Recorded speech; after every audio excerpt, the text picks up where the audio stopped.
बताऊंगी। अगर आप बिगनर हो या आप डिटेलिंग सीखना चाहते हो तो एंड तक ज़रूर देखना। सबसे पहले इस ड्राइंग के लिए आपको सिंपल और बेसिक सी चीज़ें चाहिए, जैसे कोई से वह पेन, पेपर और इरेजर, पेंसिल। मैं यहाँ पे ब्लैक जेल पेन यूज़ कर रही हूँ, आप कोई भी पेन यूज़ कर सकते हो, इवन डॉट पेन भी। सबसे पहले मैं यहाँ पे बर्ड की आउटलाइन ड्रॉ कर रही हूँ, कुछ सेक्शंस में डिवाइड करके। ऐसा करने से डिटेलिंग करना बहुत ईजी हो जाता है, क्योंकि हमें एक साथ पूरी ड्राइंग पे फोकस नहीं करना पड़ता। टिप नंबर 1, अगर आप बिगनर हो तो पहले लाइट पेंसिल से स्केच बना लो और फिर पेन से आउटलाइन करो। इससे आपकी ड्राइंग क्लीन दिखेगी और मिस्टेक्स भी इजीली अवॉइड होंगी। अब मैं इस ड्राइंग का मेन पार्ट स्टार्ट कर रही हूँ, यानी पैटर्न्स और डिटेलिंग। टिप नंबर 2, हर सेक्शन में आप सिंपल पैटर्न्स रिपीट कर सकते हो, जैसे लाइंस, डॉट्स, कर्व्स, ट्राइंगल्स या ज्योमेट्रिक डिजाइंस। आपको कॉम्प्लिकेटेड डिजाइंस बनाने की जरूरत नहीं है, सिंपल पैटर्न्स को रिपीट करने से भी ड्राइंग काफ़ी डिटेल लगती है। अगर आपको समझ नहीं आ रहा क्या ड्रॉ करें तो बस रैंडम शेप्स से स्टार्ट करो, धीरे धीरे डिज़ाइन खुद बनने लगेगा। जैसा कि आप यहाँ देख सकते हो, मैं एक ही पैटर्न को रिपीट कर रही हूँ। पहले सिंपल लाइंस, फिर उसके बाद ट्रायंगल्स ऐड कर रही हूँ। आप एक ही पैटर्न चूज करके उसको रिपीट कर सकते हो, इससे ड्राइंग में कंसिस्टेंसी आती है और वो क्लीन दिखती है।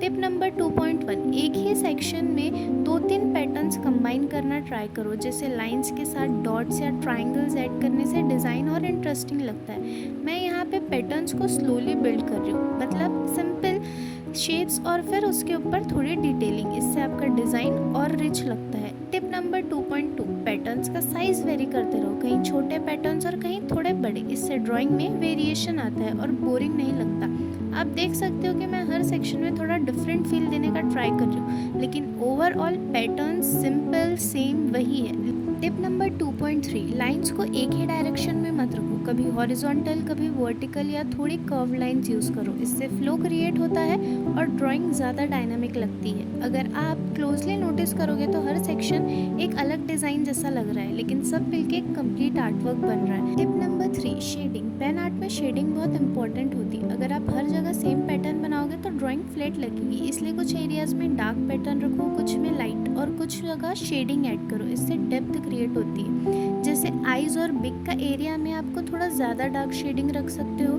इससे आपका ड्राइंग में कॉन्ट्रास्ट और डेप्थ दोनों आती है। जहाँ आप शेडिंग, लाइट या डार्क बैलेंस बना रहे हो, वहाँ पेन को हल्का प्रेशर के साथ यूज़ करो, इससे कंट्रोल भी रहेगा और ड्राइंग आपकी ख़राब भी नहीं होगी। टिप नंबर 4, अगर कोई मिस्टेक हो जाए तो पैनिक मत करो, उसको इरेज करने या नई ड्राइंग स्टार्ट करने की ज़रूरत नहीं है। आप उसी मिस्टेक को पैटर्न या डिज़ाइन में कन्वर्ट करो और बस ऐसे ही पैटर्न्स रिपीट करते करते आपकी ड्राइंग कंप्लीट होने लग जाएगी। पेन आर्ट में सबसे इम्पॉर्टेंट चीज़ होती है पेशेंस और कंसिस्टेंसी। जितना आप प्रैक्टिस करोगे उतना ही आप इम्प्रूव करोगे। अगर आपको ऐसी ही और वीडियोस देखनी हो या ये वीडियो हेल्पफुल लगी हो तो कमेंट ज़रूर करना और सब्सक्राइब करना मत भूलना। Thank you for watching.